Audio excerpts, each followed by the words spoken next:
when we think about difficult areas in the world to go preach, we think about the 1040 window. But recently, there's an area of the world that has a lot of need too. So today we're going to talk about the post-Christian triangle. I don't know if you have heard about that. So today we're with Jeremy Zwiker. Yes. Jeremy, you're living right now in Norway, right? That's correct. In a ministry called Matteson Mission School. That's right. Well, tell us, what is the post-Christian triangle? What should we understand by that? Yeah, so how I learned about the post-Christian triangle is when I went to the GC session, 2010. The secretary made a report, and the baptism numbers were very low in the European divisions. And then David Trim, a secretary in the GC there or something in archives, he coined that term and the difficulty of reaching Europe also. And the triangle is, if you look at the map, if you look at Europe, you could put a triangle over Europe, and that's kind of like he put a triangle over it and called it the post-Christian triangle. Yeah, so the tip is like Scandinavian countries, that's right. And then we have down to Portugal, Spain, that's right, and all the way down to almost Turkey on the other side. Yeah. Wow, very interesting. Because what calls my attention is that right there in the post-Christian triangle is where Reformation started. Yes. So if we are Christians, like Protestant Christians, for Christians, Protestant denominations, our origins are right there. Yeah. In the post-Christian triangle. And that's kind of the ironic place. That's where missionaries have been sent out to the world. And this is now where missionaries are needed. Wow. Because it's so secularized. People are not believing in God and have this post-Christian mindset. They're maybe still in name Christians, but actually not really in practice. Yeah. Wow. Yeah, very interesting. Very interesting. So, friends, I know that many of you maybe are thinking, hey, I would love to go as a missionary. I would love to go, I don't know, to a 1040 window, and you think in all these like Asian countries, like India or Thailand, Cambodia, but suddenly we have countries that maybe never crossed on our heads, Right. like Germany. Yeah. France. Yeah, and I think the 1040 window is definitely an underserved area. Like it's really needed. That's the area that there's fewest Christians in comparison to the population. Yeah. Europe has a lot of Christians, at least in name, but also in practice somewhat. But the baptisms, if you look at the baptismal numbers, it's actually, at least if you look at the 13 divisions of the Adventist Church, then you will see that the 3 European divisions are the ones with lowest baptisms, making the post-Christian triangle at 0.5% of the world church baptisms. Wow. Yeah, which is really low. Yeah. Okay, so what is Madison School doing about this? So we are called to train missionaries. So we're still holding the fort, you could say, of actually still sending out missionaries. And we do believe that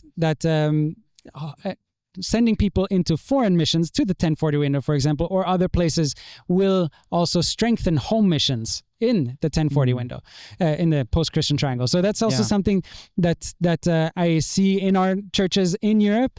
We have lost also the urge to foreign missions, and therefore our home missions are also dying in somewhat, you could say. So that's what we do. We have an 11-month training course and teach our students to use all of their time, talents, and resources for God. And see what is the profession, what is the ministry that God has chosen for them, and how can they serve God in the post-Christian triangle. Awesome. Now, this school is in Norway. Yes. Do you get people from all Europe to go train there? Yeah. Generally, we have European people, applicants that come and get trained there, and then they launch into different areas to get further trained and start ministry. Or how many students do you train a year? We have it's a very small school, so we have only 12 students a year. And it's also part of why we focus on character building. We focus on developing skills to also lead a family ministry. So we have like Bible, evangelism, leadership, health, and agriculture as the areas of like skills of what one learns.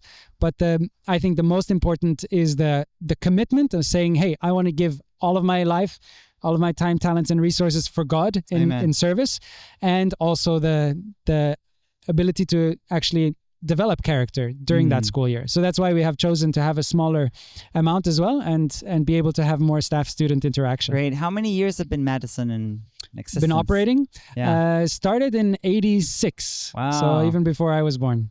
Cool. So what other ministries have been born? Do you have any other ministries that have been born, that been like people that have trained in Madison and then they started other things? Yeah, there's different places that they, like an agriculture farm. There's alumni that are, because it was Fredam was already there before, but now an alumni is going to be leading the place as well.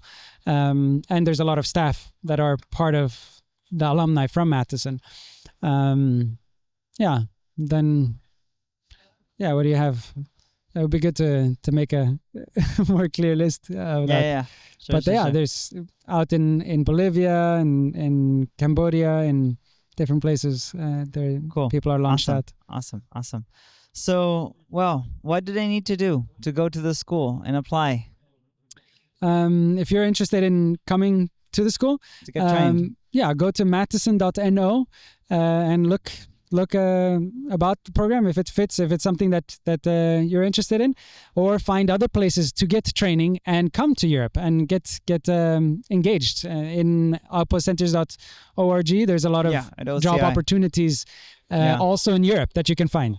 Yeah. So that's for someone that wants to get trained. And you named OCI if someone is volunteer. So how many ministries are in Europe right now? Do you know, like approximately? About 40. About 40. Yeah. So if you're interested in volunteering yourself or being a missionary in the PostChristian triangle, there's many ministries that you can contact and just go there and volunteer. Because Jeremy is also the field vice president of OCI for the Trans-European division. So Europe is divided in two, right? Mm-hmm. And the Trans-European is that Jeremy is like, he's in charge of it on the side of OCI. So he is in touch with all the ministries there. So you can contact also Jeremy. Yeah, love to get you engaged. Pray for Europe as well.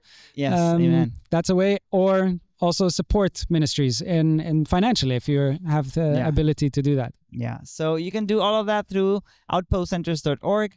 So all the links of this are going to be in the description below. The links to Madison, the email to get in contact with Jeremy if you want to know more about the PostChristian Triangle and how you can help there. Go serve. And friends, I think we have to pray more and more so we can have more laborers for the field. Amen. Right? So remember, don't only pray for the 1040 window. Also remember to pray for the PostChristian Triangle. Europe is in a big need for missionaries as well. Amen. Well, thank you, Jeremy, for this interview. Friends, remember that at OCI, we're all about helping ministries thrive. So if you have a ministry or you want to start one or if you want to volunteer or you want to support, links are going to be in the description below. Like this video, share it with others so more can know about this. And see you on the next one.